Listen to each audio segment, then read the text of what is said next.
So, doing another review for my favorite show, The 100, and tonight's episode of Season 3, Episode 5, entitled Hakeldama.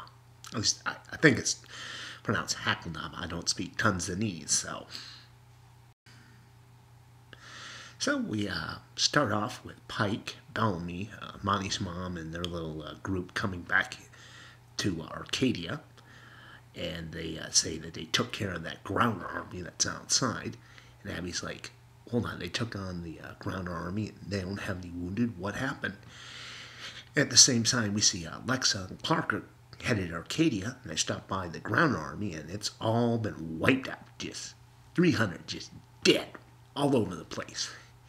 And you know what? I'm kind of with Abby. I'm going to call bullshit on that. The fact that they could wipe out 300 people. Yes, they had guns and the grounders didn't, but still. It's sort of like the grounders couldn't put up a fight. They couldn't get just one of Pike's people. Come on now. Yes, like I said, they have guns, but, the grounders, they're not, they're not pushovers. They spent years training for war, so the idea that they couldn't hurt one of Pike's people, I thought was bullshit. But they did say that most of them were asleep when it happened. There is one survivor. It's Indra. She's been wounded. She's not too happy. And through the course of the episode, Clark is trying to fix things. She's trying to convince the people inside of Arcadia not to side with Pike, and they need to do something about this or they're going to get wiped out. And then she meets with Bellamy, who she hasn't seen since, season 2. And he's not up with it. I mean, Bellamy, he's pretty pissed at the grounders, and he's taking his side with Pike. A lot of people are shocked by this. When you think about it, though, it actually makes sense. First season, he was all about fighting grounders. Second season, yes, the grounders and them worked together to take out Mount Weather, but, then a grounder betrays him, Echo, his cage buddy, and he gets his girlfriend killed. So I don't think it's that much of a 180-degree change for Bellamy. He's always been kind of a angry, lead by anger type of guy. He's always had hatred of grounders because of all the people that he's like that they've killed. It's not like Finn, where they just, had him go crazy and kill a bunch of women and children so they could kill the character off. That being said, I don't like Bellamy's chances for the rest of the season. Now somehow Clark, after she's not able to convince Bellamy and them to betray Pike, she goes back to Lexa and pleads with her and says, "Come on now, we need peace. Let's give peace a chance." And Indra's not having it, but Lexa's like, you know what? We'll give it a try. And then still, it's like, really? It doesn't seem like. It seems like Lexa was perfectly idea with the idea of having peace with the Sky People. She included them into the 13 tribes, but at the same time, it's like they just wiped out 300 people. Blood needs blood, and even if it isn't about revenge, you've got to think these people are a fucking liability. 300 of them, but maybe Lexa's bullshitting Clark once again, and then she's gonna lure Arcadia into a false sense of security and attack. Now, that's one story. The other storyline revolves around Jaha returning to Arcadia with his little grounder buddy Oten. Well, not for too long, as Oten is quickly shot at the gate at their little scuff-up with that one prick who hit Lincoln with a rock. Gilmer is what his name is. He's the one, "My boy's dead." And then later, Lincoln kicks his ass. And here's another thing that I didn't get. Right after Pike was elected chancellor,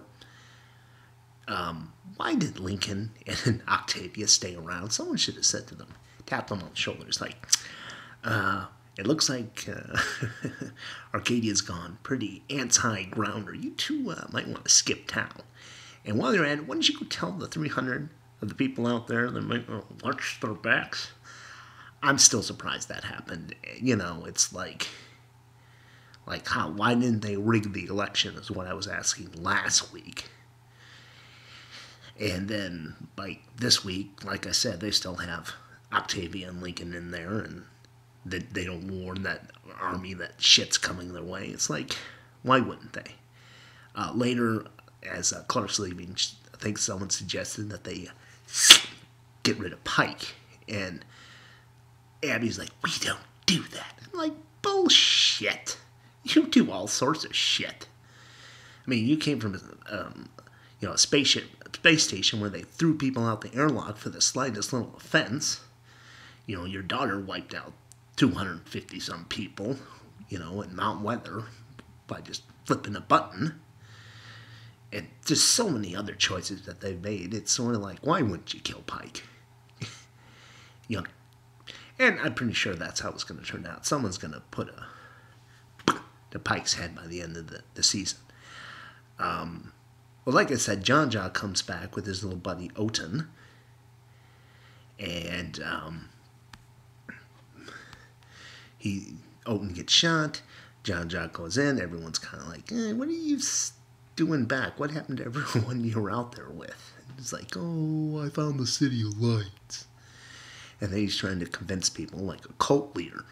Meanwhile, we see his little hologram buddy, Allie. Well, we see her, but no one else does. Kind of reminds me of Battlestar Galactica, right? And it's like, once again, it reminds me of a lot of the things on the show remind me of Battlestar Galactica. Like how they had 12 colonies in the Battlestar Galactica. And in this, they have 12 stations. 12's a magical number. And of course, 12 tribes.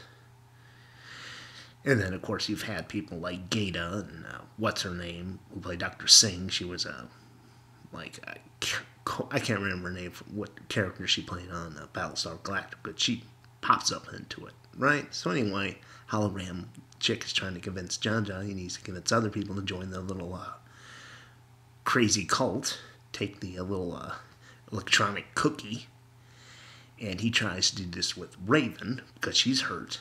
He says, you won't feel any pain if you go to the City of Lights. And by the end of the episode, Raven, who's been struggling with her leg, takes the cookie and she ends up seeing Allie. And it looks like that's going to be part of the season is John and his buddies are trying to convince other people to join their little cult. I'm glad they worked the City of Lights back into the rest of the storylines, but still, it doesn't seem like that's going to work for John. People are just way too suspicious of him, or at least they should be. Seriously. It's like they seem a little too welcoming. This guy is a moron, for one thing. And we'll see how that turns out. And I do like how they brought Murphy and his girlfriend Emery. They're conning people on the road. He pretends to be wounded, and then she sneaks up to the person and puts a knife to their throat, and they steal all their shit.